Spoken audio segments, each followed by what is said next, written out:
Pada tanggal 29 April tahun 1945, Jepang mulai melunak dengan membantu proses kemerdekaan Indonesia usai mengalami rangkaian kekalahan di penghujung Perang Dunia Kedua. Pada saat itu Jepang membentuk BPUPKI atau Badan Penyelidik Usaha Persiapan Kemerdekaan Indonesia. BPUPKI bertugas untuk mengadakan sejumlah sidang yang bertujuan untuk pembentukan negara baru Indonesia, termasuk merumuskan dasar negara Pancasila. Sidang pertama BPUPKI dilaksanakan pada 29 Mei hingga 1 Juni tahun 1945 untuk membahas dasar negara Indonesia. Pada 29 Mei 1945, Muhammad Yamin, Soepomo, dan Soekarno menjadi tokoh utama yang menyumbang gagasan dasar negara. Pertama, Muhammad Yamin memberi gagasan peri kebangsaan, peri kemanusiaan, peri ketuhanan, peri kerakyatan, dan kesejahteraan rakyat. Kedua, Soepomo dengan gagasan persatuan, kekeluargaan, keseimbangan lahir dan batin, dan musyawarah keadilan rakyat. Yang terakhir Soekarno dengan gagasannya, kebangsaan Indonesia atau nasionalisme, peri kemanusiaan, internasionalisme, mufakat atau demokrasi, kesejahteraan sosial, dan ketuhanan yang Maha Esa. Soekarno menyebut gagasannya sebagai Pancasila. Panca berarti 5, dan sila berarti asas atau dasar. Soekarno pun menjadi pengusul Pancasila dalam sidang pertama BPUPKI ini. Pidato Soekarno pada 1 Juni 1945 menjadi tonggak lahirnya Pancasila sebagai dasar negara. Setelah pidato Soekarno, Ketua BPUPKI Dr. Rajiman Wediodiningrat memerintahkan pembentukan panitia kecil yang bertugas merumuskan lebih lanjut gagasan Soekarno. Panitia kecil itu terdiri dari 9 orang, yaitu Soekarno, Muhammad Hatta, Muhammad Yamin, A.A. Maramis, Ahmad Soebarjo, Agus Salim, KH Abdul Wahid Hashim, Abdul Kahar Muzakir, dan Abi Koesno Cokrosoejoso.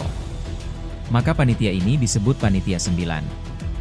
Mereka bertugas menyelidiki usul-usul tentang perumusan dasar negara. Setelah sidang pertama selesai, BPUPKI melaksanakan sidang kedua pada tanggal 10 hingga 16 Juli 1945. Soekarno melaporkan tentang progres Panitia 9 yang berhasil merumuskan Pancasila. Rumusan dasar negara dari Panitia 9 ini dikenal sebagai Piagam Jakarta. Salah satu bunyi Piagam Jakarta adalah, ketuhanan dengan kewajiban menjalankan syariat Islam bagi pemeluk-pemeluknya. Menurut Soekarno, bunyi pembukaan itu merupakan hasil dari kompromi antara golongan Islam dan golongan nasionalis. Selain laporan Soekarno, sidang kedua BPUPKI juga mengagendakan pembentukan Panitia Perancang Hukum Dasar pada 11 Juli dan pembahasan mengenai wilayah Indonesia. Sidang kedua berakhir pada 16 Juli 1945 dengan menyetujui rancangan hukum dasar oleh Panitia Perancang. Sebagai kelanjutan dari BPUPKI, Panitia Persiapan Kemerdekaan Indonesia atau PPKI mengadakan rapat pertama untuk mengesahkan Undang-Undang Dasar Negara pada 18 Agustus 1945. Adapun isi Pancasila adalah sebagai berikut. 1. Ketuhanan yang Maha Esa. 2. Kemanusiaan yang adil dan beradab. 3. Persatuan Indonesia. 4. Kerakyatan yang dipimpin oleh hikmat kebijaksanaan dalam permusyawaratan perwakilan. 5. Keadilan sosial bagi seluruh rakyat Indonesia.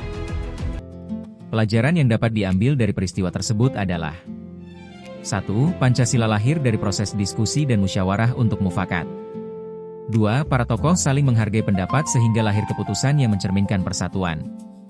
3. Mengisi kemerdekaan dengan belajar giat, dan berprestasi membawa nama Indonesia semua dengan rasa cinta tanah air. Relevansi bagi generasi muda saat ini adalah 1. Menjadi pelajar yang berkarakter serta mengamalkan Pancasila dalam kehidupan sehari-hari. 2. Bijak dalam bermedia sosial. 3. Aktif dalam kegiatan sosial dan lingkungan. 4. Menggunakan akal untuk berpikir kritis untuk menghadapi zaman.